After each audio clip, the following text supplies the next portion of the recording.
Academia de Letras, Memórias e Diálogos na Encruzilhada. O vídeo se inicia com um vídeo institucional da Caixa Econômica Federal.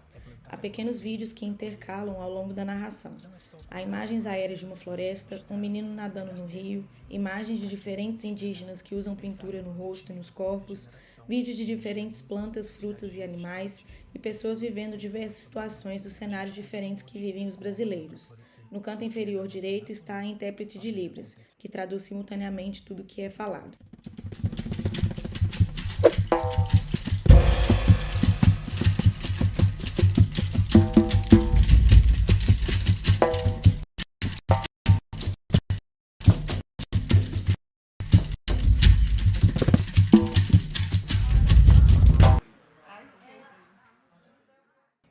A roda de conversa acontece em uma sala que possui paredes brancas.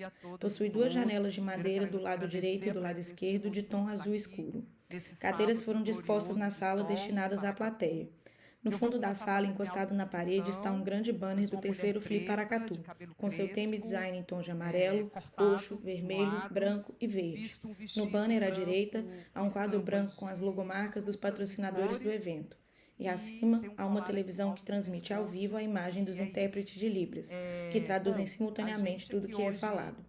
De frente ao banner, há 3 poltronas brancas dispostas de frente para a cadeira da plateia. À sua frente, há uma mesinha que carrega garrafas com água. Os palestrantes se assentam nas poltronas viradas para a plateia. Da esquerda para a direita, a primeira pessoa sentada é Valesca Barbosa, uma mulher negra de cabelos cacheados de tom escuro, cujo comprimento lhe vai até os ombros. Ela traja vestido longo de tom rosa-choque, estampado com um IP em tom de amarelo e marrom. Leva no pescoço o crachá dos participantes do evento. A segunda pessoa sentada é Leonor Soares Costa, uma mulher negra de cabelos crespos muito cacheados no estilo Black Power de tom escuro, raspado apenas na lateral esquerda. Ela traja vestido longo estampado com frutas e flores em tons de laranja, amarelo, verde, rosa, vermelho, azul e roxo. Leva no pescoço o crachá dos participantes do evento.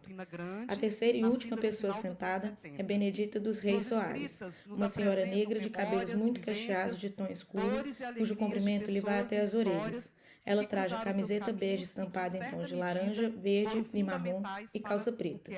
Mas ao final da roda de conversa, a plateia é convidada a interagir com os palestrantes. Os que falam se levantam e recebem o microfone. Ao longo de toda a apresentação, de tempos em tempos, é possível ver, em alguns ângulos da câmera, que variam ao longo do vídeo, a plateia de frente ao palco. Ela está cheia. No canto inferior direito do vídeo estão os intérpretes de Libras, diferentes mulheres e homens que trajam sempre camisa preta.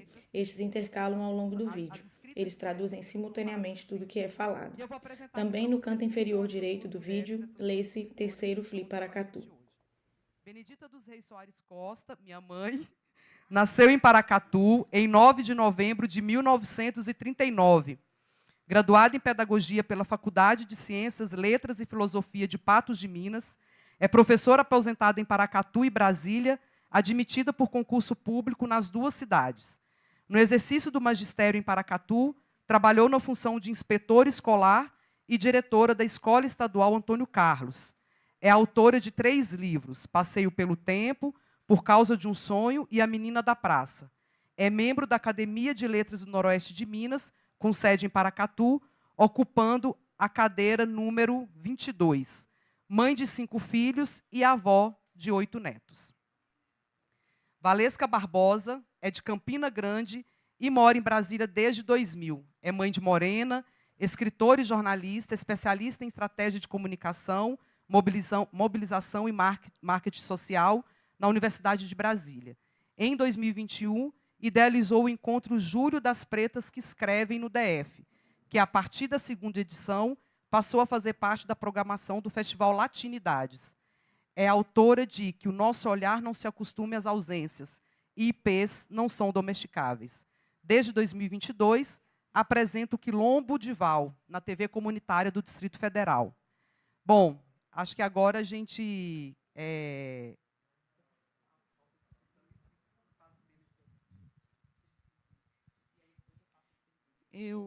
Olá, bom dia. Obrigada por estarem aqui. Eu agradeço pela oportunidade também de estar aqui com vocês e nessa mesa com essas mulheres maravilhosas. E aí, eu sou uma mulher negra, tenho cabelos escuros, cacheados, agora eu pinto, né? Então podia ser um pouco mais claro aqui, mas está pintadinho. Estou usando um vestido longo, rosa choque, com um IP amarelo bordado por Maria Araújo, uma grande artista de Caruaru. Os sapatos pretos, um brinco dourado com azul. E acho que é isso. Eu quero apresentar Leonor Costa, que nasceu em Paracatu, filha de seu João Albino, Dona Benedita, mestre e doutoranda em Direitos Humanos e Cidadania na Universidade de Brasília. Atua como jornalista profissional desde 2000. No mestrado, defendeu a dissertação As Rosas da Resistência Nascem do Asfalto, o legado de Marielle Franco para mulheres negras na política.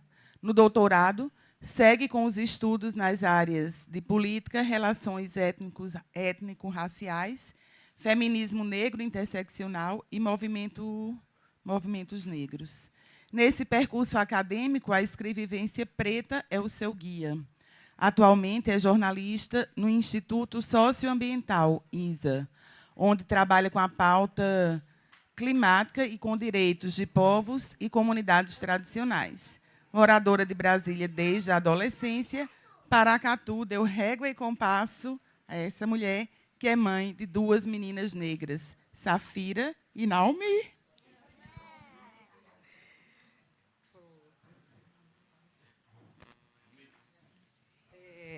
Bom, a gente vai fazer uma dinâmica aqui, que a gente vai... Acho que é importante vocês conhecerem a obra dessas 2 autoras, a história delas como escritoras. Então, a gente vai ter a oportunidade de passar para que elas possam falar como que foi esse processo da escrita. E eu vou começar por minha mãe. Primeiro, dizer que é uma alegria muito grande estar aqui, mediando essa mesa, com essa mulher que veio antes de mim, que trilhou o caminho para que hoje estou aqui. Acho que não só ela, como outras mulheres da minha vida, minha avó Leonor, que eu tenho a honra de ter o mesmo nome, minha avó materna, minha avó paterna, Dona Olímpia, que eu não conheci, e essa mulher. Então, acho que é uma emoção estar aqui com a senhora, mãe, nesse momento, para a gente poder falar sobre a sua escrita. E eu quero começar falando o seguinte. A senhora lançou seu primeiro livro em 2009, já aos 70 anos de idade, com todos os filhos já criados, alguns netos e 2 aposentadorias como professora. O ofício da escrita sempre esteve presente em sua vida. Quando veio essa decisão de escrever um livro e como foi chegar a esse processo, até chegar à realização desse projeto, depois de uma vida toda como professora, como mãe, como avó, como diretora de escola, e como que foi esse final, esposa de João Albino, como foi chegar a esse momento de escrever o seu primeiro livro aos 70 anos de idade? Aí a senhora faz sua autodescrição, tá? Bom dia a todos e a todas. Está chegando aí? Bom dia a todos e a todas. O meu nome é Benedita. Eu sou uma mulher negra, gorda, não gosto que fale que eu sou gorda, não, mas sou. Idosa. Não vou falar a idade também, não precisa. E estou com a blusa estampada, um brinco, uma calça preta. E é isso. Sou uma mulher negra de Paracatu. Agora conta. Para eu falar sobre a pergunta que ela fez, como que eu cheguei à escrita desse livro, eu tenho que começar contando como foi a minha vida desde o início. Eu nasci na roça, fiquei lá até os 7 anos de idade. Quando eu completei 8 anos, eu vim para a cidade, para a escola, porque na roça não tinha escola. Se hoje quase não tem, imagina naquela época, em 40 e poucos do século passado, né? Então, eu vim ficar na casa dos meus avós, da minha avó materna, vó Candinha. E ela era, apesar dela não ter frequentado escola, mas ela era uma pessoa sábia. Não sei como que ela se tornou uma pessoa sábia. E ela lia muito e era contadora de histórias, principalmente das histórias da Bíblia, que ela lia tudo. Até hoje, quando eu ouço a proclamação de uma passagem bíblica, eu lembro de minha avó Candinha, que eu sei aquilo porque minha avó Candinha me ensinou quando eu era menina. E era uma coisa também que ela não permitia que a gente falasse errado. Qualquer um nós vai, um nós foi, para ela, era motivo de um beliscão, de um coque na cabeça, de uma reprimenda, né? E, então, com isso, a gente se policiava. Talvez hoje a gente não faça isso mais, porque a gente tem que dar oportunidade às outras pessoas que não sabem falar corretamente, né? Por exemplo, quando chegava a época de férias, que eu ia passar as férias na fazenda, a gente ia passar as férias na roça com meu pai, a gente acostumava, eram 3 meses de férias naquela época. A gente ficava com o pessoal lá da roça, né? E a gente começava a falar como eles. Quando voltava para a cidade para estudar, era um pavor, porque a gente começava a falar da forma com que eles falavam, como se isso fosse uma coisa horrorosa, porque não é, né? Cada um fala da sua forma. O homem da roça tem que falar da sua forma. O homem do quilombo tem que falar sobre a sua forma. Mas naquele tempo a gente não pensava dessa forma. A gente tinha que falar corretamente. Falar um plural errado, falar uma concordância verbal errada, era motivo de um beliscão ou de um coque. Mas, enfim, foi naquela época, em 1940 e poucos do milênio passado, não é nem do século, não é do milênio passado. Bom, fiquei com ela na cidade. Meu tio, filho dela, Japão, ele só tinha o primário, porque aqui em Paracatu só tinha o curso primário, escola primária. Mas ele era muito sábio também, porque ele lia muito. Ele comprava as revistas daquela época, a revista Cruzeiro e a revista Manchete. E mesmo sem eu saber ler, eu pegava aquelas revistas e ficava folheando. Ficava encantada de ver aquelas gravuras, principalmente das mulheres de maiô na praia de Copacabana. Que maravilha, praia de Copacabana. Era de uma cidade que ficava lá perto do mar. Era a informação que a gente tinha. Quando eu aprendi a ler, melhorei a situação, porque eu passei a ler, além de olhar as gravuras, eu lia também as legendas, né? E aí, com isso, e tinha o carnaval também, o carnaval do Rio de Janeiro. Que coisa maravilhosa, aquelas mulheres com aquelas fantasias, tudo. Aquilo, na minha idade, 7, 8 anos, era uma maravilha, para quem não conhecia nada, para quem não via nada. Quando eu cheguei no ginásio, eu deparei com uma situação diferente. Porque no primário é só de crianças, né? Crianças, era a única escola que tinha na cidade. Então, a cidade inteira de crianças estudava ali naquela escola. Era branco, era preto, era moreno, era de toda a cor.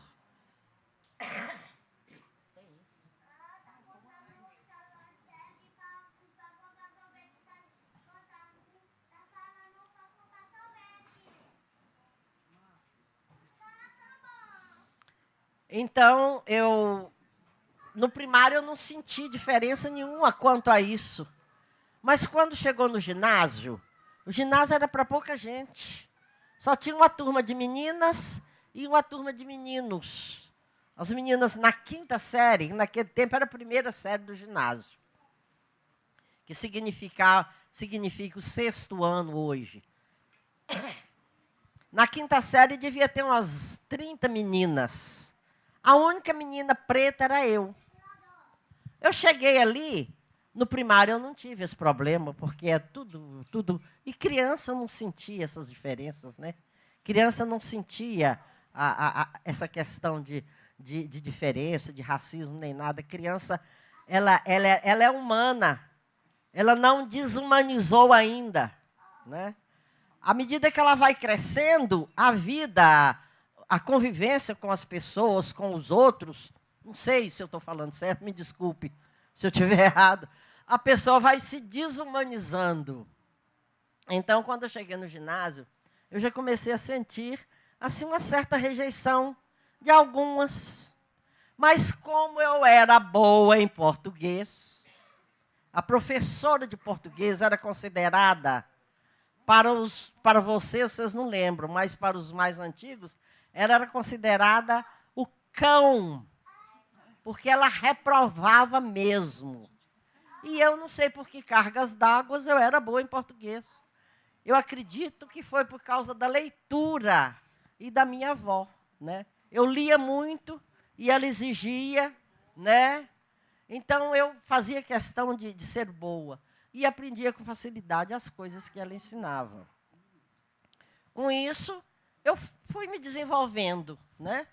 Quando comecei, aí me casei, trabalhei, casei, tive filhos.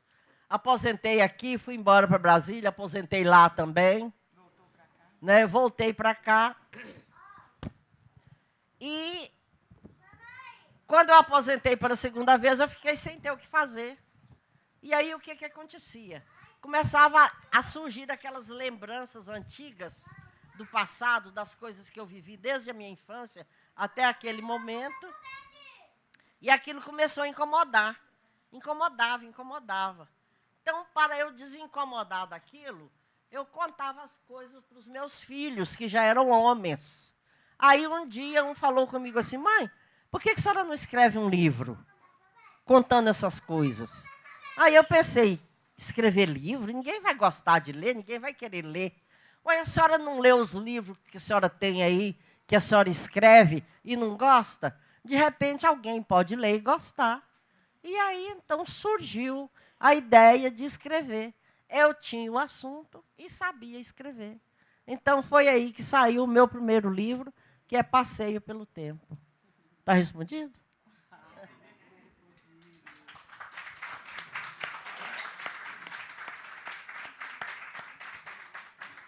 Obrigada, mãe. Eu acho que essa abertura aqui traz para a gente um pouco sobre o que é essa experiência de uma mulher que conseguiu escrever o seu primeiro livro, mesmo depois de muitos anos, mesmo depois de muita batalha, de passar por uma série de episódios e eventos importantes na vida, né? E que bom que a senhora não desistiu, que bom que meu irmão falou para a senhora que a senhora tinha que escrever, e que bom que a senhora não deixou esse sonho de lado.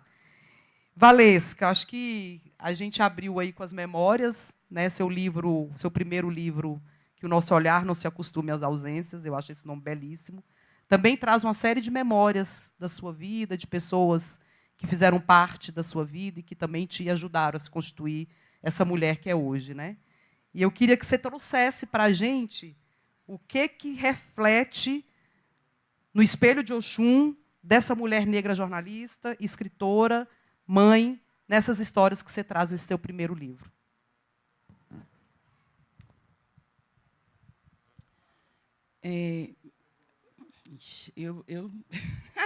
Eu sempre começo pelo fim, né? Falo. Bom, e aí eu vou pegar um pouco, roubar a pergunta que você fez para a Benedita e contar um pouco da palavra na minha vida, né? Acho que eu tenho 11 irmãos, somos 12 filhos. Meu irmão mais velho vai fazer 70 anos, então somos algumas gerações. E na minha casa, então, eu bebia dessa fonte desses irmãos, né? Porque meus pais tinham uma história, minha mãe só estudou até a 4ª série, até o primário, era uma mulher que nasceu num sítio. Meu pai, de Alagoas, trabalhava no corte de cana, não pôde estudar até determinada idade, mas ele era um apaixonado, então ele foi autodidata, aprendeu a ler, em algum momento conseguiu fazer um curso da Cruz Vermelha, de enfermagem, em Alagoas, e aí ele foi ficando tão bom naquilo que foi aberto um hospital em Campina Grande e os médicos de lá, tiveram em Alagoas, conheceram papai e convidaram para ele trabalhar lá em Campina, que foi quando ele conheceu mamãe. Ele um pouco mais velho e se casaram. Ele é um homem negro, filho de uma mulher indígena e um homem negro sobre quem a gente pouco conhece, né? Sobre o pai do meu pai eu não conheço nada. E a minha avó, ela chegou a morar conosco, enfim, foi morar com o papai. Ela era uma repentista, ela tinha um pandeiro, também analfabeta, fumava um cachimbo, tocava esse pandeiro mesmo quando estava assim, praticamente sem condições de fazer isso por causa do reumatismo. Então, eu tenho essa lembrança dos dedos dela assim, dobrado, sem se mexer, e ela tocando esse pandeiro e fazendo essas cantigas, algumas de domínio popular, outras que ela criava ali. Então, essa voz da minha avó ecoa, né? E aí eu sempre gosto de falar também que o livro é uma presença física, né? Eu sempre lembro de falas de Conceição Evaristo, que ela disse que ela conheceu dos livros pelo que a mãe e as tias contavam, que conheciam dos livros nas casas das pessoas ricas que elas trabalhavam, e algumas até escritoras, né? Teve essa coincidência. E eu não, eu sempre tive o livro físico em casa. E fui levada a ler, meus irmãos gostavam de ler, papai tinha essa obsessão, cobrava que a gente lesse, né? Dizia, mas lê o quê? Aquela coisa, às vezes, irritada. Tudo, qualquer coisa, bula de remédio. E ele foi um cronista de rádio também, acho que sonhou em escrever, ou enfim, antes dele morrer, alguém estava fazendo a biografia dele, um historiador de Campina, e ele queria muito ter visto esse livro ser lançado, ele não viu, e também o livro não foi lançado. Então, acho que eu me sinto muito próxima do meu pai quando estou aqui com 2 livros, né, livros objetos, e mais várias coletâneas. E esse primeiro livro, os 2 são as crônicas, né? Eu gosto de dizer que sou cronista. Eu não tenho essa certeza se eu sou, se eu não sou, mas assim é como eu me entendo, né, de contar histórias curtas de coisas que eu vejo. Então, até pouco tempo eu dizia, não me vejo como uma pessoa que vai chegar a escrever conto ou um romance, mas de repente eu me desafio a isso. Então, eu era aquela criança que a redação, as professoras iam mostrar a diretora, a dona Terezinha, a redação linda, maravilhosa. A palavra sempre foi esse meu lugar de refúgio, de encontro, né? Porque a gente morava longe, não tinha vizinho, era tipo uma roça, assim, tinha que andar muito para pegar o ônibus, 11 filhos. Então, a gente ficava meio só, meus irmãos, às vezes, mais velhos, né? Eu, mais nova, tinha aquela coisa, um bullyingzinho, não vou brincar com você, você não vai... Aquele jogo de poderes de irmãos. Então, eu escrevia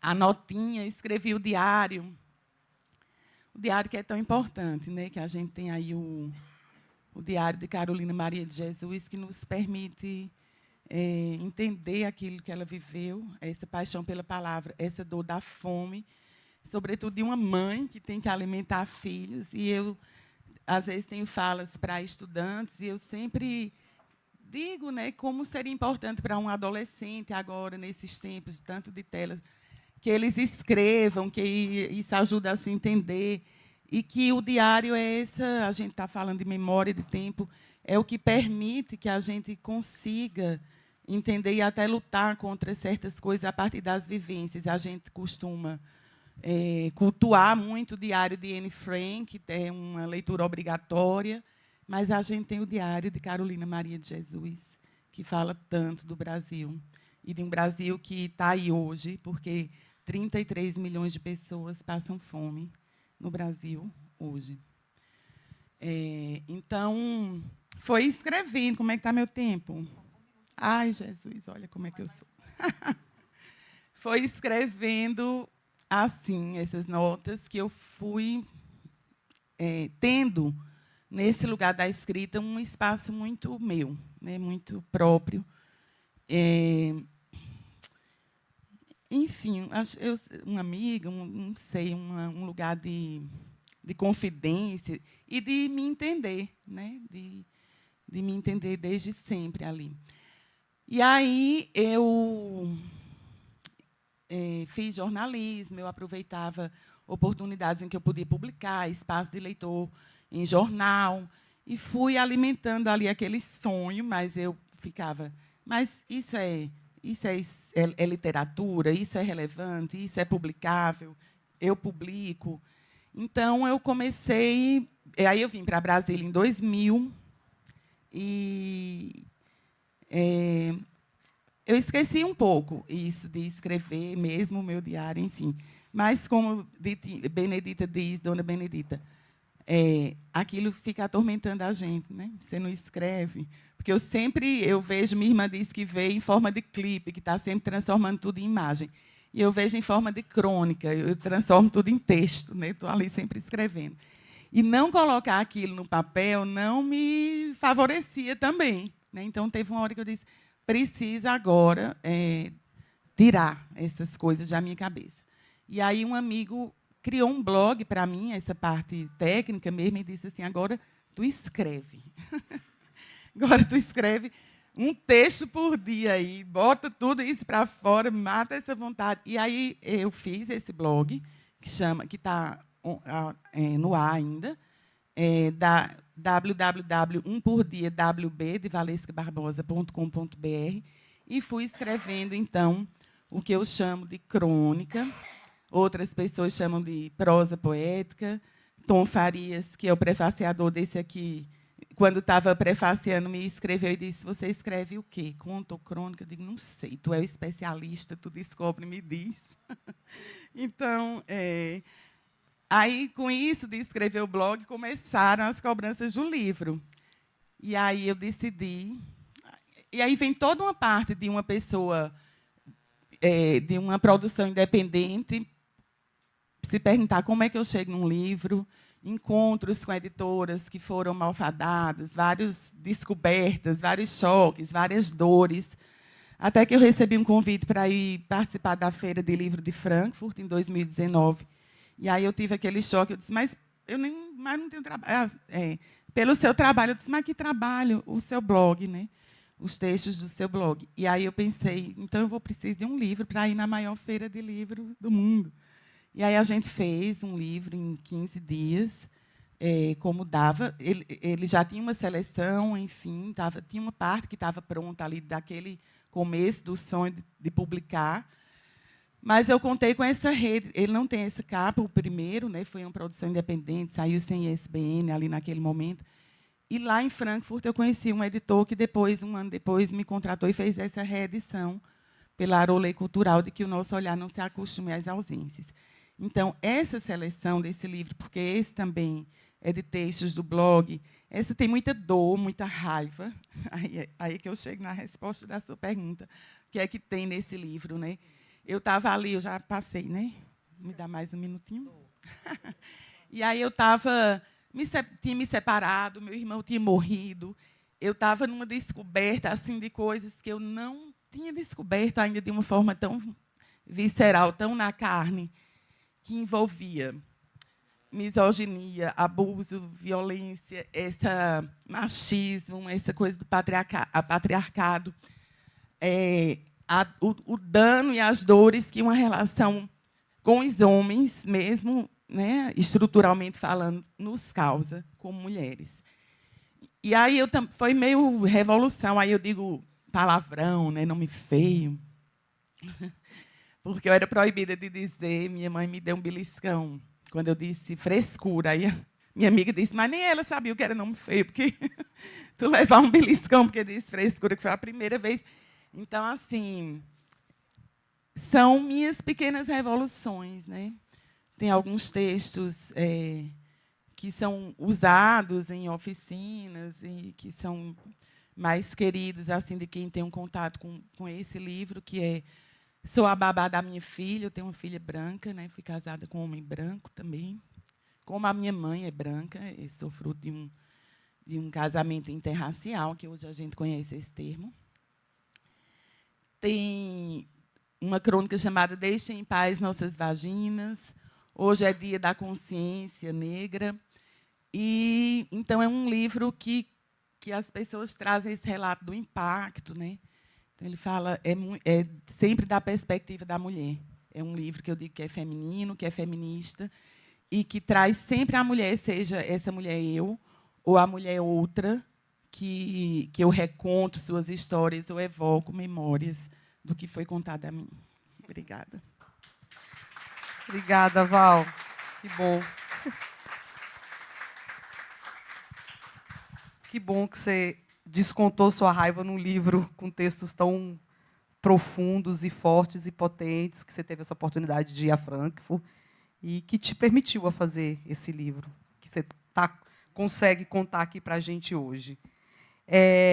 Bené, Passeio pelo Tempo, ele relata diversas histórias, né, que marcaram sua vida, desde a infância na roça, passando pelas lições de mãe e pai, as amizades, o casamento, a educação, a criação dos filhos, a ida para Brasília, a dificuldade de uns mineiros que chegam em Brasília dando uma nota até mandar parar.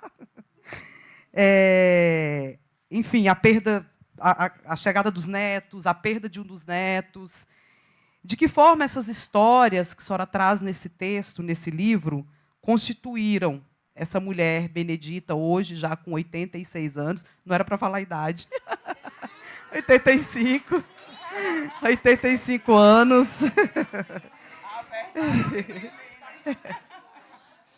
De que forma essas histórias que a senhora traz aqui para a gente, nesse livro, constituiu essa mulher que a senhora é hoje, mãe, vó, professora aposentada, e que depois conseguiu escrever mais outros 2 livros?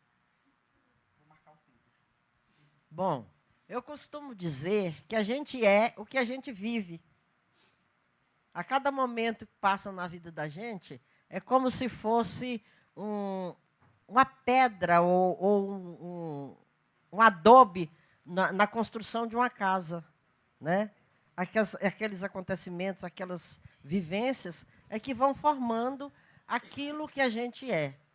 Eu, por exemplo, vivi muitos momentos, já falei da próxima, na fala passada, muitos momentos que edificaram a minha vida. Um deles, por exemplo, foi a ida para Brasília. Eu fui para Brasília por quê? Porque Paracatu só tinha ensino médio. Eu tinha 4 rapazes e uma moça. Como é que eu ia sustentar 4 rapazes e uma moça em Paracatu, num momento que não tinha serviço para ninguém? Já estava no tempo deles trabalharem. Mas trabalhar onde? Então, eu tinha que levar para algum lugar onde eles pudessem estudar mais e trabalhar. A cidade mais próxima nossa era Brasília. E mesmo porque eu tinha parentes lá, né, que poderiam me ajudar em alguma coisa. Então, essa experiência dessa ida para Brasília foi uma experiência muito grande, porque lá a gente vai pensando uma coisa e, quando chega lá, é outra. Por exemplo, aqui eu não pagava aluguel. Lá eu fui pagar aluguel e caro, né? E ainda tinha uma coisa, eu não podia, por exemplo, aqui cada um tinha seu quarto, porque a minha casa, eu moro nela hoje, graças a Deus, fiquei lá em Brasília, não vendi, porque não achei quem comprasse. Então, graças a Deus, não achei quem comprasse, hoje eu estou nela. A casa é imensa, então cada um tinha seu quarto. Lá em Brasília, teve que dormir 2 na mesma cama. Olha, vê. Por quê? O aluguel era caro, eu não podia alugar casa grande que comportasse um quarto para cada um. Quer dizer, são coisas que vêm formando a vida da gente. E foi a novidade. Quer dizer, novidade não, eu sabia mais ou menos que seria assim, porque eu também não sou besta, né? Eu sabia. Morar em Paracatu e morar em Brasília era bem diferente. Outra coisa que eu não tinha previsto também, e que foi muito difícil para mim, foi a questão, por exemplo, de pagar ônibus para eles irem para a escola, que a gente morava numa cidade satélite, e eles estudavam no plano piloto. E eram 4 estudando no plano piloto, pagando passagem de ida e volta. Isso tudo foi difícil. E isso tudo vai acumulando na vida da gente e vai formando o que a gente é hoje, né? Por exemplo, eu tenho uma história que eu gosto muito de contar. Quando eu formei aqui em Paracatu, eu comecei a trabalhar logo.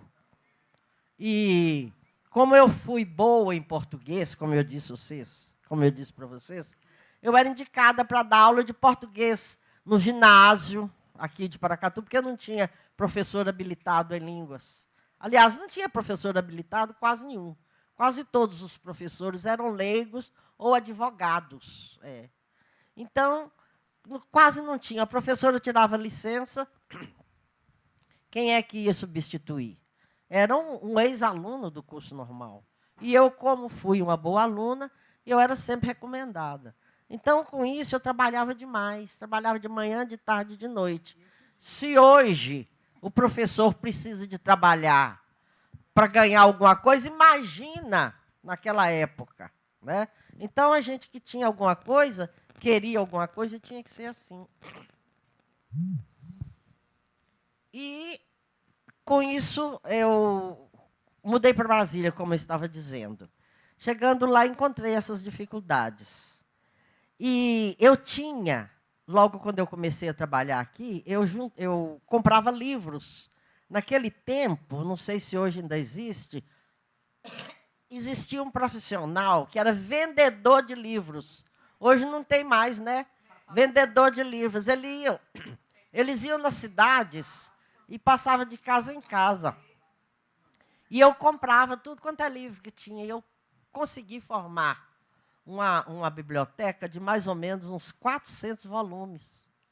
Quando foi para mudar para Brasília, alguém perguntou, o que você vai levar? Eu falei, vou levar tudo que eu tenho, e os livros? Mas vou levar tudo.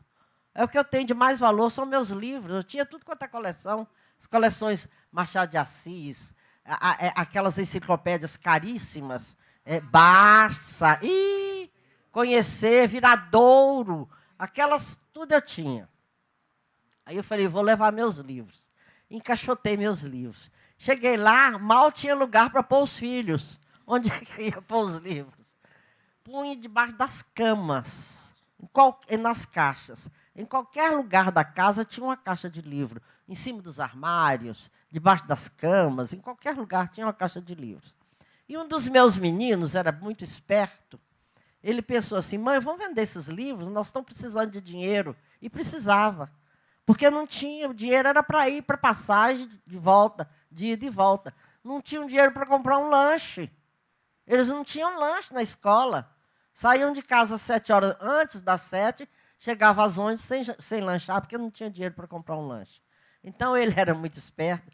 Ele pegava uma coleção, levava e vendia. E distribuía o dinheiro com os outros. Né? Cada coleção que saía era uma pancada no meu peito. Porque aquilo, para mim, é como se eu estivesse tirando um pedaço do meu coração e jogando fora. Mas eu aceitei porque estava servindo para ajudar os meus filhos. Bom, né? Só um.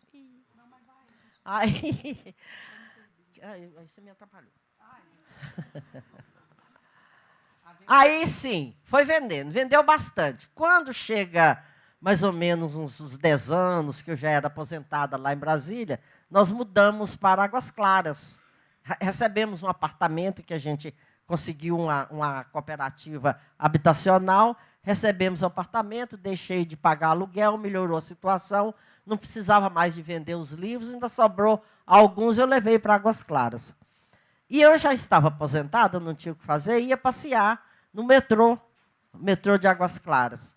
Andava para lá, andava para cá no metrô, e um dia eu estava lá sentada, olhando, quando eu vi uma prateleira cheia de livros, e uma menina lá. Falei, o que significa isso? Ela falou, me contou. Que era um projeto que eles tinham de doação de livros para quem precisasse, que muita gente precisava de livro e não tinha como comprar. Eu falei, mas que coisa boa. E lembrei de levar alguns que eu tinha ainda e que também não tinha onde colocar, porque o apartamento era bom, era amplo, mas não dava para fazer uma biblioteca. E eu também já não tinha mais graça com biblioteca. Levei. Quando eu estou lá, a menina... Chegou uma pessoa, olhou, não interessou. Chegou outra, olhou, não interessou. Passava gente, nem olhava. De repente, chega uma menina e pega, olha e fala, nossa, que maravilha! Justamente o livro que eu estava precisando, que a professora fulano de tal falou que era fazer um trabalho. Gente, aquilo me deu uma alegria tão grande que eu pensei, imagina, eu lá, eu preocupada de meu filho ter vendido meus livros, e agora é que eu sei que meus livros estão na mão de alguém muito mais útil do que numa prateleira, atraindo mosquito, atraindo mosca, atraindo poeira, atraindo tudo. Foi daí por diante foi que eu peguei o restante de livros que tinha, lá em casa e levei tudo para a estação do metrô para ser doado, com a felicidade, que até então eu estava feliz, porque o dinheiro que os meninos tiravam do livro que vendia serviram para ajudar para eles. Mas, a partir de então, eu fiquei feliz, porque eu entendi que o livro só tem valor quando está nas mãos de uma pessoa. Então, é uma das coisas que a gente, naquela época, eu não imaginei, não pensei nisso. Mas hoje eu fico pensando, gente, olha como é que eu sou. É por causa dessas coisas que a gente viveu, né? As alegrias, as tristezas, as dores, os sofrimentos. A gente chegou na encruzilhada, tudo agora é encruzilhada, né?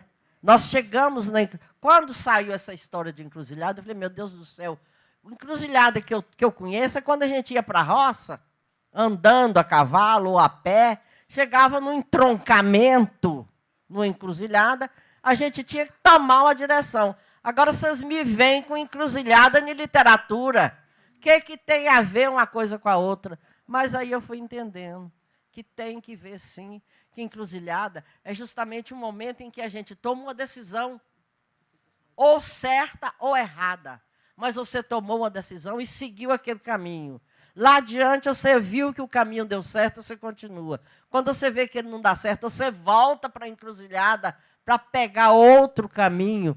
Então, são esses caminhos, essas encruzilhadas, é que fizeram a minha vida, é o que eu sou hoje. Muito que bem. Já que tudo é encruzilhada, Laroeixo, que bom que tudo é encruzilhada, porque encruzilhada é bom. Val, esse ano você lançou IPs Não São Domesticáveis, né? Agora em 2025. Várias histórias também, como você disse, de um outro momento, né? Talvez um outro momento da vida, um outro olhar sobre as coisas que aconteceram. Queria que você falasse para a gente o que você traz nessa escrita desse segundo livro, nessas memórias que você colocou no papel, e sobre esse momento que você mesmo falou na sua primeira resposta, de que é um outro momento diferente de quando foi. Os textos refletem isso, né? Tem uma diferença, acho que você falou, o primeiro livro é mais duro, é um livro que traz mais dor, e o segundo livro já é um livro mais leve, também da sua experiência em Brasília. Queria que você falasse para a gente sobre isso. O IPs Não São Domesticáveis, ele também é selecionado das crônicas do blog, né, que eu escrevi mais intensamente, abri em 2017, e eu acho que os textos que tem são até 2020, não sei.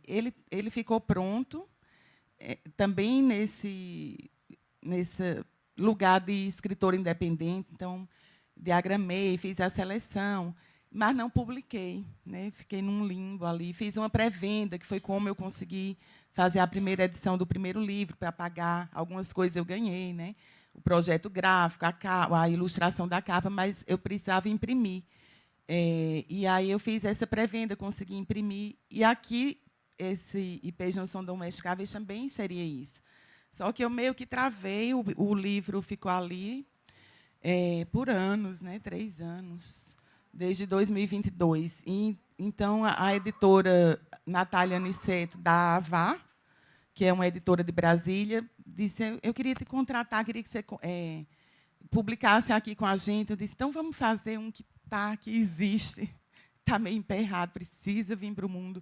Vamos começar com esse. Então, foi uma parceria com a Avá, porque muita coisa de editora, de edição, ela não fez, né? Ela acolheu esse livro pronto. E ele tem um bordado aqui em papel, a ilustração de capa que a minha irmã me fez, presenteou, ela criou em segredo, assim, né? E me enviou. Ela mora na Suíça. Então, esse bordado chegou original e ficou preso na alfândega, voltou para a Suíça e perdeu tanta coisa. E uma hora ele chegou para mim. E eu tinha que honrar, né? Você vai precisando honrar as coisas, as pessoas, os acontecimentos. Então, ele está ali também, um escrito, os textos, a maior parte, são de um mesmo período, mas a seleção, dessa vez, priorizou o meu estar em Brasília, né? Porque eu sempre, tentando explicar, eu digo, não é um livro que eu fale a torre de TV, o Congresso Nacional, que eu explique Brasília a partir de seus símbolos ou do que as pessoas mais conhecem. Mas essa seleção, que homenageia a cidade, são 65 crônicas, a partir desse ano eram 62, aí 3, 4, né, desde que eu pretendi lançar o livro, e eu fui incluindo até virar em 65, e ele ser lançado agora em 2025, em abril. Então, é desse meu pisar no chão de Brasília, do Distrito Federal. E aí vão ter histórias várias, né, 65, de pessoas, de coisas que eu gosto de viver lá, que aprendi lá, como o choro, né, o chorinho, o gênero musical brasileiro, essa coisa da crônica como a gente conhece mais, né, da fruição, de estar num sábado, num dia de sábado, passeando pela cidade e escrever uma crônica sobre isso. Então, também de muitas pessoas da rua, né, pessoas moradoras de rua, tem aqui histórias delas, tanto de algumas que eu interagia, quanto de situações que eu vivia a partir desse olhar para elas, mas ainda fala de racismo, ainda fala de tudo isso, porque essas coisas falam com a gente, né? Estão na nossa vida, estão nos violentando todo dia e exigindo de nós uma prontidão que, às vezes, a gente tem, às vezes, a gente não tem, que chega em casa e vê uma imagem que, naquela hora que ela estava acontecendo, não é tão... Não fica consciente, né? Eu já cheguei em casa e fiz assim, mas aquela pessoa no supermercado estava me seguindo. Aí você fica, mas era para eu ter percebido isso lá. Então, é sempre isso. E aí, aqui eu queria falar também desse livro, de Benedita, porque Paracatu, há 3 anos, está vivendo esse novo capítulo de sua história, que é ter esse festival. Festival é o EFEST, eu sempre confundo.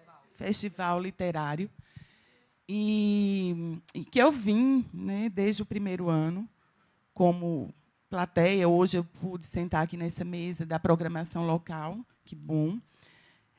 Mas eu fiquei encantada com o livro de Benedita, porque ela traz a história de Paracatu, uma parte da história. Então, assim, esse livro era para ser pré-requisito para autores que vêm para cá, que tem uma mulher negra de 86 anos, que tem um livro que conta a história da cidade, né, por um tempo, já que a gente está falando de tempo, de memórias. E aí ela faz assim, tem sempre aquele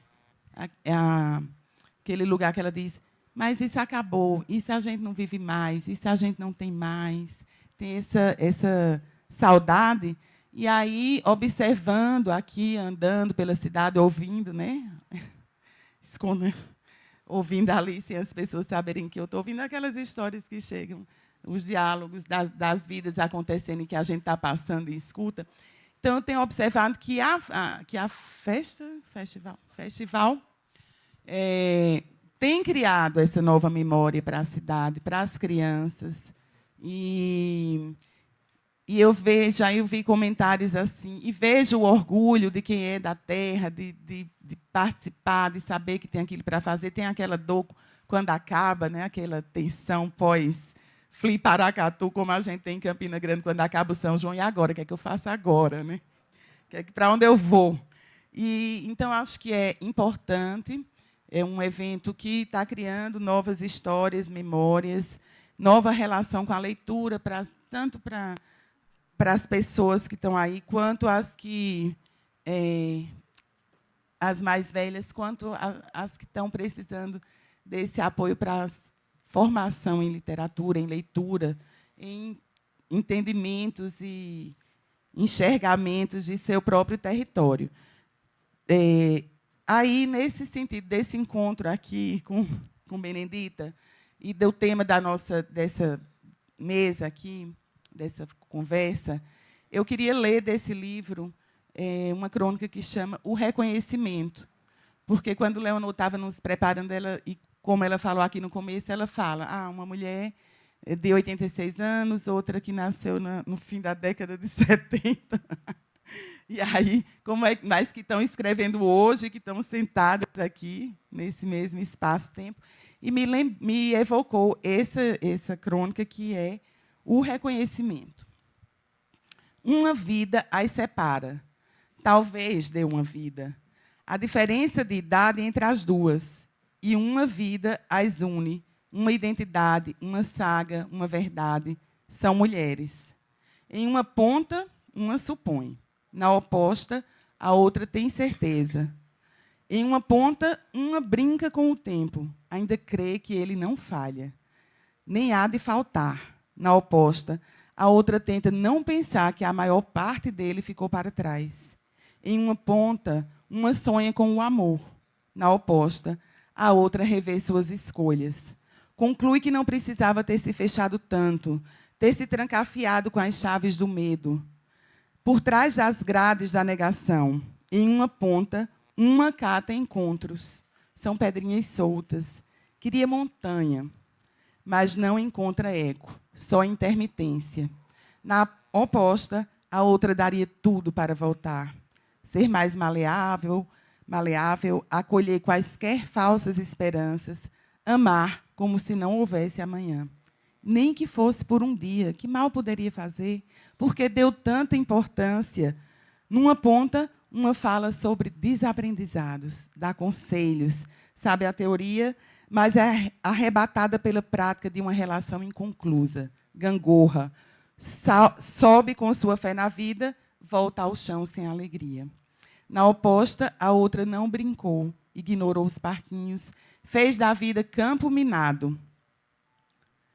Apostou na proteção, sem saber que ela bateria na sua porta, anos depois, cobrando uma conta cuja moeda saíra de circulação, impagável, portanto. Uma sente-se nutrida pelo trabalho, roga aos céus que a vida seja só isso mesmo, festa, trabalho e pão.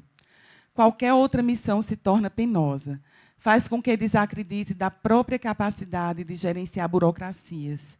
A outra não vê tanta graça, não festeja, a comida lhe cai mal, e o trabalho, se pudesse, o largaria. Já fez muito isso de trabalhar, agora conta as horas. Se pudessem se encontrar sob uma mesma mirada, veriam, em uma ponta, uma de pele rija, cabelos sem tintura, corpo atraente. Na oposta, o futuro chegado, tendo feito morada. Já não reconhecia quem fora, mas tinha que assumir, como ela mesma, aquela outra que prateara suas madeixas. Trocar a pele como faz a cobra. Transformou o corpo em repositório de doenças e lacunas próprias da idade. Felizmente, ainda não capazes de fazê-la parar. Em uma ponta, uma tinha um passado, ainda que curto. Se alimentava de seus nacos, mas se regalava lambuzando os beiços com as sobras do futuro, farta, prenhe, de tudo o que viria, seguindo o roteiro escrito com cuidado e boas técnicas de expressão. Na oposta, a outra paralisava. Não queria virar o pescoço. O para trás era muito longo, podia afogá-la. Podia perdê-la. Podia perdê-lo na busca de alcançá-lo, o futuro. Era ousadia, descabida para alguém de sua idade. No fundo, acreditava. Os contos de fada perpassam os tempos. Quem sabe o príncipe, acordado de algum torpor, 100 anos depois, desceria de um cavalo-carro e contaria dos infortúnios, e ganharia o seu perdão, e começariam com a fome de anteontem, porque o mais seguro era mesmo o passado. Uma e outra, se postas frente a frente, se reconheceriam como a mesma, uma, única, feita de uma matéria chamada feminino.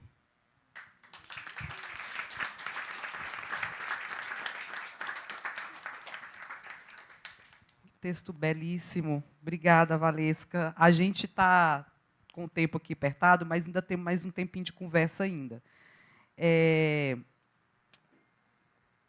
as mulheres sempre tiveram presença marcante nas suas obras, né? O segundo livro, agora, o terceiro livro, Carolina é a protagonista da Menina da Praça. O livro que a senhora já tem pronto para lançar em breve também é uma mulher no centro ali da história. Dionísia, né? É o nome do próximo livro. Quem são essas mulheres de sua vida que te inspiram e te inspiraram e te inspiram a contar essas histórias? Bom, eu sou uma pessoa que fui criada rodeada de mulheres. Não quer dizer que eu não tenha convivido com homens, não. Meu pai era uma pessoa formidável, maravilhosa, me ajudou, me criou como deveria criar os pais daquela época, com rigor, né? E ensinando o que era certo, o que era errado, e com rigor. E meu marido está aí comigo há mais de 60 anos, 57 só de casados, mas de namoro deve ter sido um bocado também. E aí, vivemos bem, graças a Deus, me compreende, me entende, é pai de meus filhos, me enche a paciência de vez em quando, eu também encho a paciência dele, e aí nós vamos vivendo e eu espero que a gente viva mais uns tempos. E tem outros homens também, o meu tio, Japão, aquele que comprava as revistas, né, que eu lia as revistas, tem os meus filhos, que a gente convive com eles muito bem. Mas a convivência maior que eu tive foi mesmo com mulheres. A minha mãe foi uma menina da cidade, estudou no grupo escolar, recebeu o diploma de 10, entre parênteses, com distinção, o diploma dela. Até há pouco tempo eu tinha esse diploma lá guardado, não sei se ainda está lá, eu não sou muito boa de guardar as coisas. Mas era 10 com distinção, lá no Afonso Arinos. A minha avó Candinha, já falei dela, a contadora de histórias, né? Ela gostava de contar histórias e me ajudou muito a desenvolver a linguagem que deveria ser falada naquela época, com toda a correção, com toda a perfeição, sem permitir que a gente usasse a língua da roça, sem permitir que a gente usasse a língua do índio. A gente não estava acostumada com o indígena, não, mas hoje nós estamos. Se fosse viver a vida que eu vivia naquela época, hoje a gente não podia falar, porque o indígena, ele está aí e ele está falando. E ele está falando a língua dele, não é a minha língua. Então, eu tenho que respeitar isso, né? Mas, naquele tempo, não tinha que respeitar a língua de ninguém, tinha que respeitar a língua erudita falada.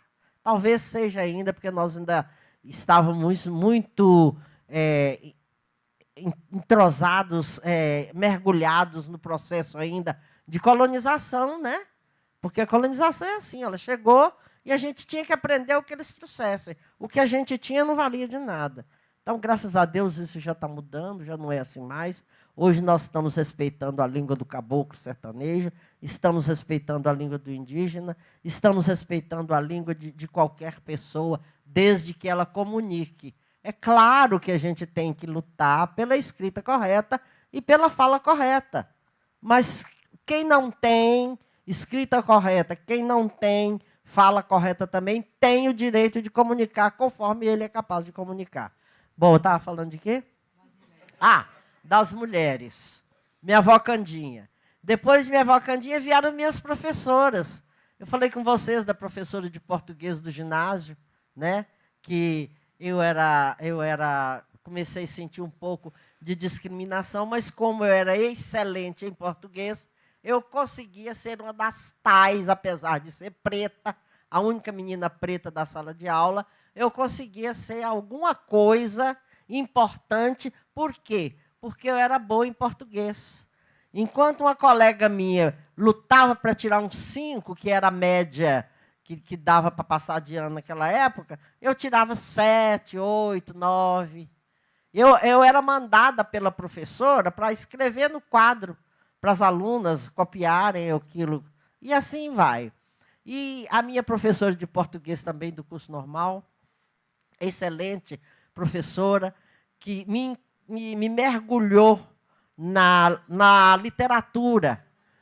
Na literatura, porque no ginásio eu aprendi gramática. No curso normal, ela fazia só uma revisão rápida da gramática, mas trabalhava mais com literatura. Foi aí que eu fui conhecer os clássicos da literatura brasileira, da literatura portuguesa e muitos da literatura mundial, e que me incentivava a comprar os livros que os vendedores de livros vinham aqui, que eu contei para vocês. Aí vocês pensam assim, mas só mulheres do passado? Não, tem as mulheres do presente também. Eu convivo todo dia, aqui, por exemplo, na Academia de Letras. Eu convivo com as minhas companheiras, com as minhas mulheres da Academia de Letras, e elas, toda reunião que a gente tem, cada momento, cada oportunidade de encontro que a gente tem, é uma oportunidade da gente aprender alguma coisa, né? Tem, por exemplo, a presidente da Academia de Letras, se vocês já tiveram a oportunidade de vê-la aí, andando aqui, ela é uma pessoa que me inspira muito, porque eu fico por entender como é que uma pessoa tem condições de trabalhar o tanto que essa criatura trabalha. Daniela de Faria Prado. E eu fico pensando, gente, onde essa menina inventa tanta moda, inventadeira de moda, e põe a gente para trabalhar com ela nas modas que ela inventa. Infelizmente, ultimamente, eu não ando trabalhando muito, porque eu ando passando por uma série de problemas de saúde, e está me dando uma preguicinha, mas ela põe a gente para trabalhar com ela nas inventação de moda que ela tem. Então, são essas coisas que vão fazendo o que a gente é hoje, né? São essas mulheres. E tem, por exemplo, essa aqui, ó, de vez em quando, é minha filha, de vez em quando ela fala, mãe, a gente não fala isso mais, não. Porque a gente fala as coisas que a gente aprendeu no passado. Olha que o meu passado não é muito recente, não. Meu passado é passado mesmo. Está lá longe. E, às vezes, a gente ainda usa alguns dizeres, algumas formas de pensamentos. Fala, mãe, a gente não faz isso hoje mais, não. Tem a minha neta, que mora comigo, que é psicóloga. De vez em quando eu chamo ela e falo, me ajuda a resolver esse problema aqui. Me ensina como é que eu saio dessa situação. Ela, com menos de 30 anos, me ensina como que eu saio de diversas situações. Então, é assim, a gente acha que a gente já sabe muito, mas a gente não sabe coisa nenhuma. A gente tem que entender que aquilo que a gente sabe é bom para a gente e é bom para os outros também. Mas que a gente tem que saber, que a gente tem que... como é que fala? Acreditar e reconhecer que a experiência da gente é muito grande, muito válida. Mas a sabedoria do jovem também é muito grande e muito válida. Porque o jovem está aprendendo as coisas da mudança da vida, dos acontecimentos modernos, das descobertas, das ciências e tais. Então, o que a gente tem que fazer? Não é abandonar a experiência da gente, não. É seguir com o jovem. Ir com ele, mesmo que a gente não dê conta de acompanhar, porque ele vai depressa demais, e a gente já está um pouco cansado, um pouco velho, mas a gente tem que ir atrás, né? Aproveitando tudo que ele souber, passar para a gente assimilar, para, às vezes, corrigir alguma coisa errada que a gente acumula no conhecimento da gente. Então, eu convivi com mulheres, e até hoje eu convivo, e elas me ajudam muito ainda. Estou aprendendo muito com vocês, viu, povo novo? Obrigada. Mas o povo novo também tem que aprender com o povo do passado. Nós, no Movimento de Mulheres Negras, a gente sempre tem uma compreensão de que os nossos passos vêm de longe, né?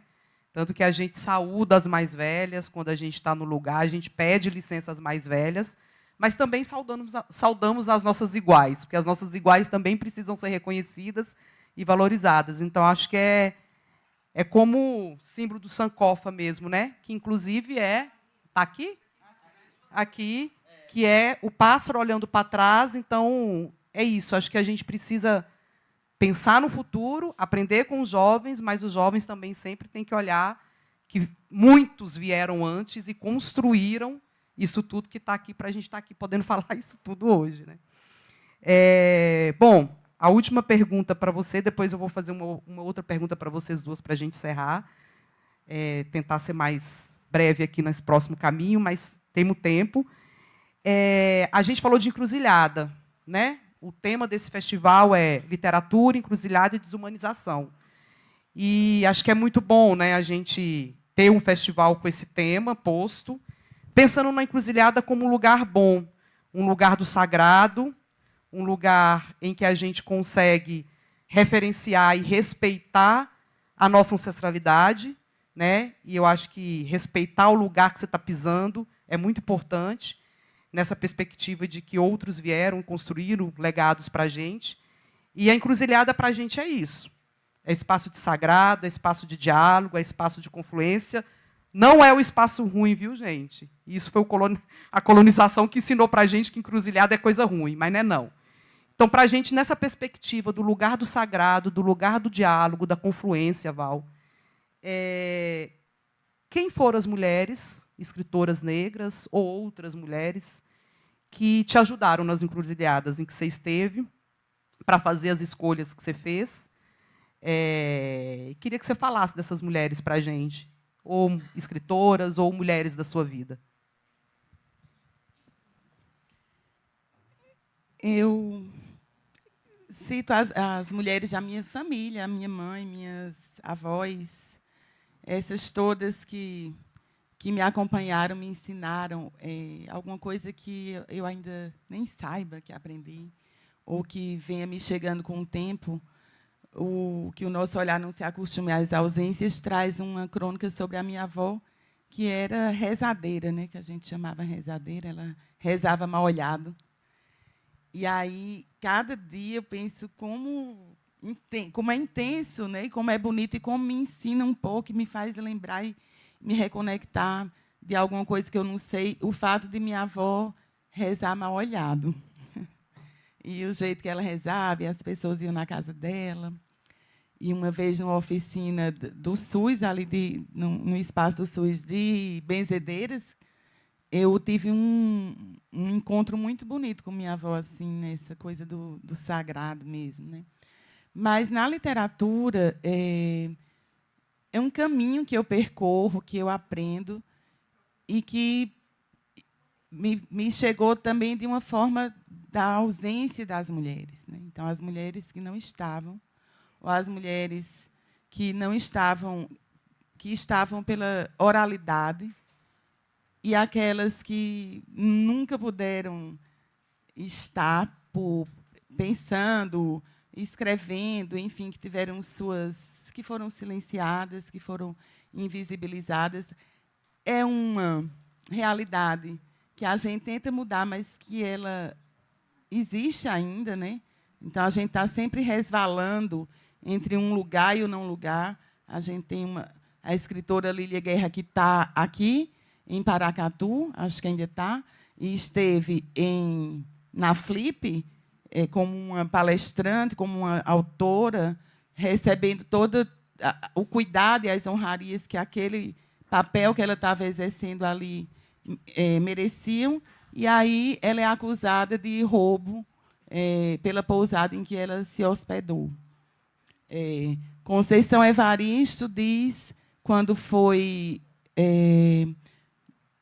no Instituto Itaú, né? No Itaú Cultural, lá em São Paulo, quando ela foi o tema da ocupação, que ela vivia ali dentro do Itaú Cultural uma coisa, com aquela ocupação tão linda, com aquela reverência à sua obra, e flores em vida, né, ela podendo estar ali também participando, mas que, quando ela saía daquele lugar e que atravessava a rua, e que ela estava na Paulista, na Avenida Paulista, ela era uma mulher preta, sob todos os riscos de uma mulher preta andar, existir no Brasil.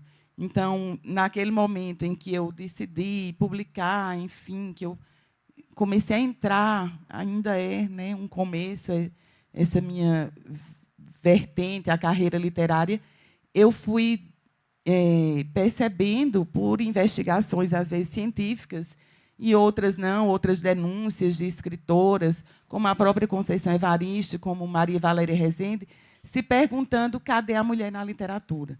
Então, a gente está aqui, a Flip, ter outros espaços, ter tantas mulheres negras, não foi uma obra assim do acaso, né? É fruto dessa luta das mulheres que estão pedindo o seu lugar, pedindo, e às vezes gritando, e às vezes batendo na porta, como eu digo, derrubando a porta, roçando esse capim. E é um lugar, mais uma vez, que a gente sempre tem que estar resvalando entre ser e não ser, porque as pessoas decidem, né? Essas decisões mudam.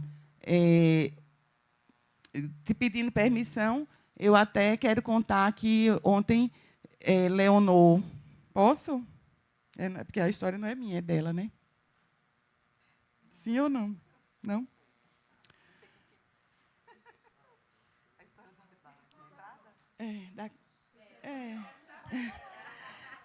A gente tem esse crachá de autoras, né?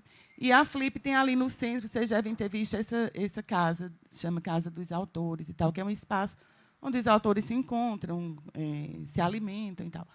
E aí a gente tem aqui essa coisa, autor. Mas ela foi questionada ali e pedido para... E a sua presença ali foi negada, né? Ela foi barrada na casa. Então, Leonor é autora? Não é autora? Uma autora que não está na programação nacional é menor do que uma autora que está aqui. Então, assim, a gente nunca chega num passo que seja só caminho, né? Que é só o caminho, que é só o passo para frente. É um passo para frente, um para trás, é uma alegria, uma dor. É alguém que dá, alguém que tira, é o beijo, é o escarro. E é tudo isso que a gente tem que lidar como mulheres negras, como escritoras negras. Então, nesse lugar, eu vejo também as que não estão, sempre falo nisso. E um dia eu tomei a decisão de ler mulheres negras. Então, hoje, eu não sou uma leitora, né, uma mega leitora, eu nem tenho dinheiro, nem tempo, nem enfim, para ser a leitora maravilhosa que vai ali nas redes sociais e diz que leu 20 livros por mês.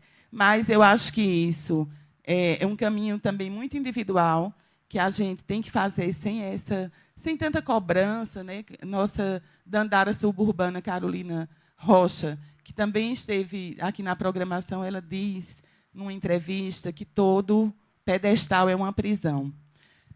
Então, eu gosto de refletir sobre isso. Sérgio Vaz também me ensina, quando diz que importante não é quem escreve, importante é quem lê. Então, acho que a gente tem essa missão como o Brasil, como um país tão desigual, onde as crianças negras não estão na escola, onde elas são assassinadas pelo Estado, onde tem um genocídio permitido, né, institucionalizado, de adolescentes e crianças e jovens negros, onde escolas estão sendo fechadas porque não tem aluno. Uma pessoa me contou isso de uma cidade, acho que até em Salvador, não sei, na Bahia.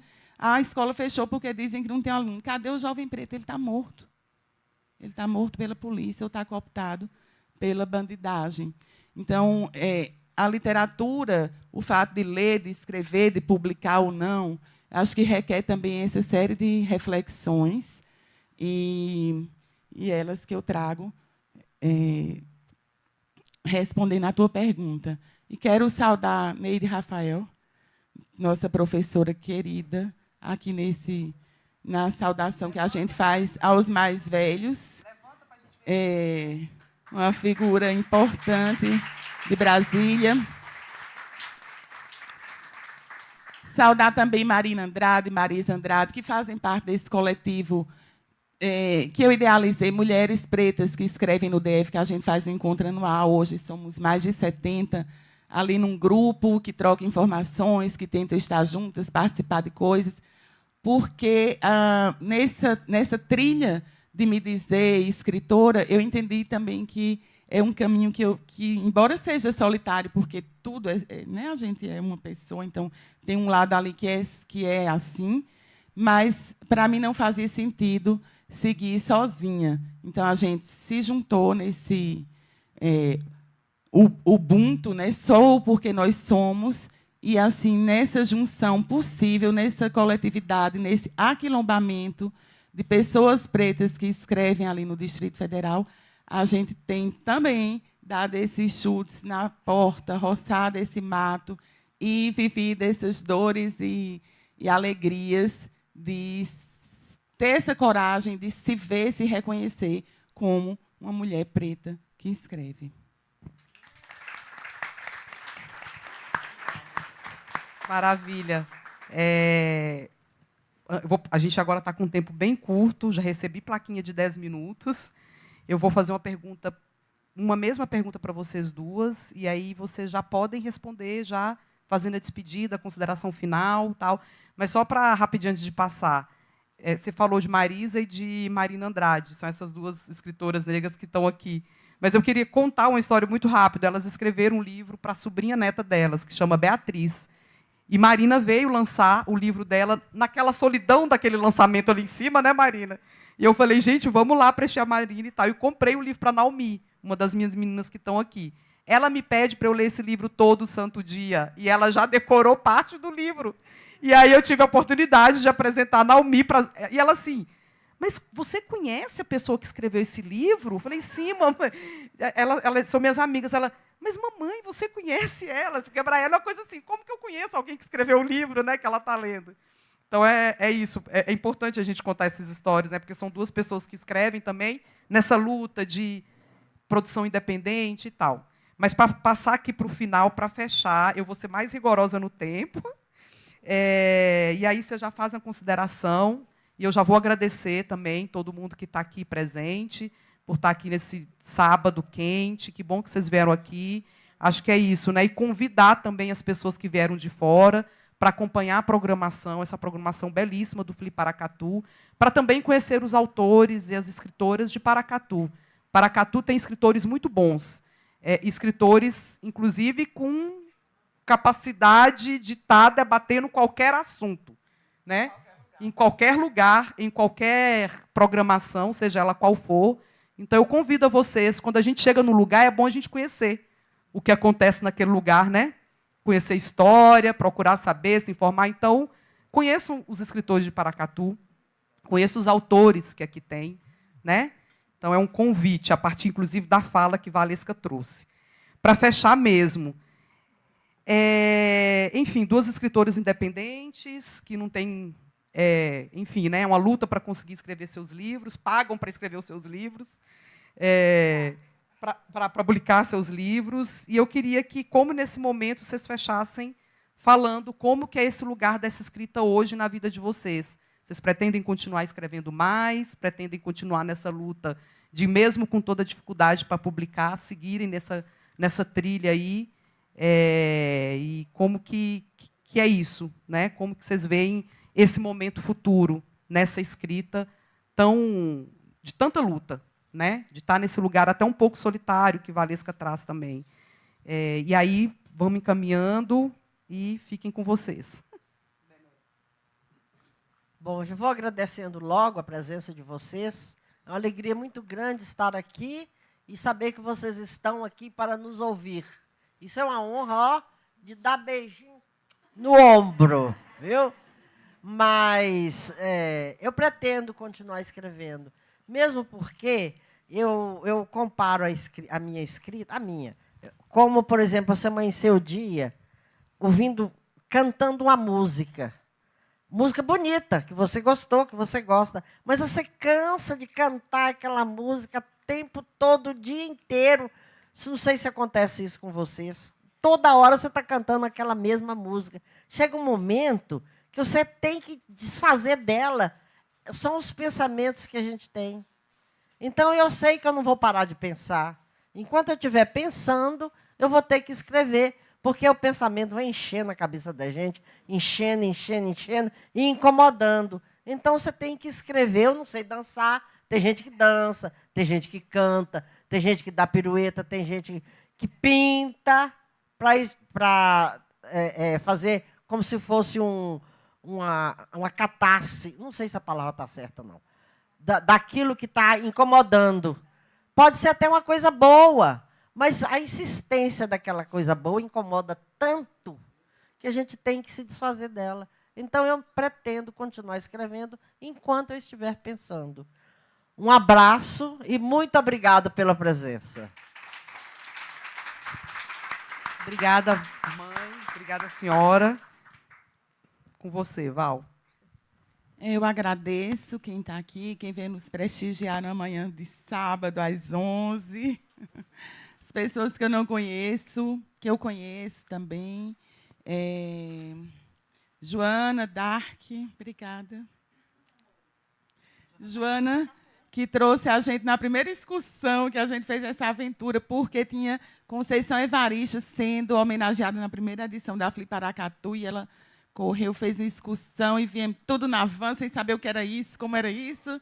E era isso que a gente tem visto há 3 anos, né? Uma filha da terra, uma família negra, que ela nos levou também para conhecer o bairro de Santana, que tem a maioria dos seus moradores negros, né? E fez tanta coisa bonita para a gente ver, a partir do trabalho de sua família, Adelina, enfim, muita coisa. É uma outra pessoa que merece e deve contar sua história, suas histórias para a gente.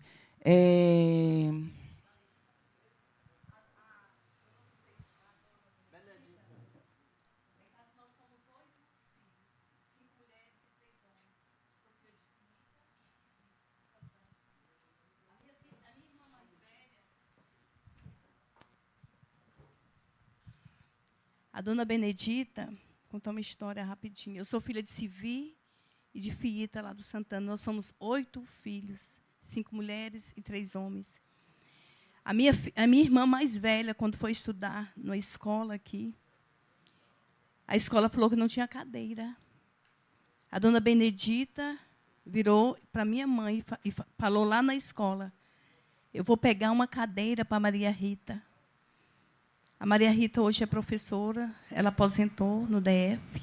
É muita luta, gente. Eu fui doméstica aqui nessa cidade, Paracatu. A primeira vez que eu queria conhecer uma fazenda, que eu fui para a família, me colocaram, em vez de colocar um colchão na sala daquele lugar, me colocaram onde guardavam as coisas dos cavalos. Mas nem por isso estamos aqui. Muita luta, mas nós vencemos. A dona Benedita foi minha professora de didática, quando eu fazia o magistério. Dom Eliseu. Eu fiquei aqui em Paracatu, foi depois de 9 anos que eu fiz a minha primeira faculdade, que foi Filosofia e Sociologia, porque era um valor mais em conta no DF. E quando eu fui para o DF, foi quando meu tio João adoeceu, teve derrame, cheguei lá, fiquei lá ajudando, porque tinha alguém a ajudar a esposa lá dele. Aí a Adelina, minha irmã, que eu tenho gratidão por ela, ela falou: já que você está aqui, fica.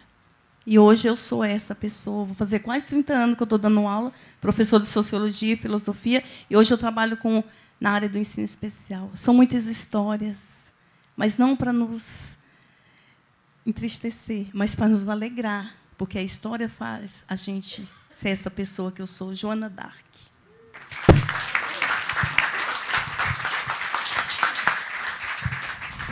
Salve, né? Salve todas nós, mulheres, as que estão, as que vão chegar, as que vieram, as que a gente é inspirada por elas e as que a gente quer inspirar.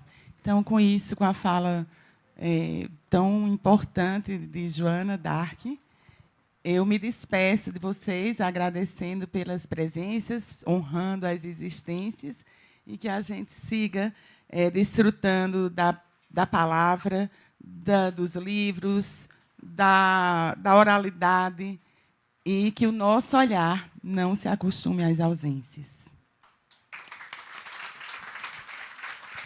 É isso, gente. Obrigada. Acho que agradecer aqui a presença de todas e todos e dizer que convidá-los também para acompanhar a programação da tarde. A gente tem aí uma programação vasta hoje à tarde, até de noite, né, com o fechamento dos homenageados, Ana Maria Gonçalves, Walter Hugo Mãe. Então, a programação está muito bonita. Aqui também na Academia de Letras também tem uma mesa ainda hoje à tarde. Então, convidar todas e todos a seguirem acompanhando a programação e agradecer mais uma vez a presença de vocês, saudando todos que estiveram aqui. E é isso. Obrigada e vamos nessa.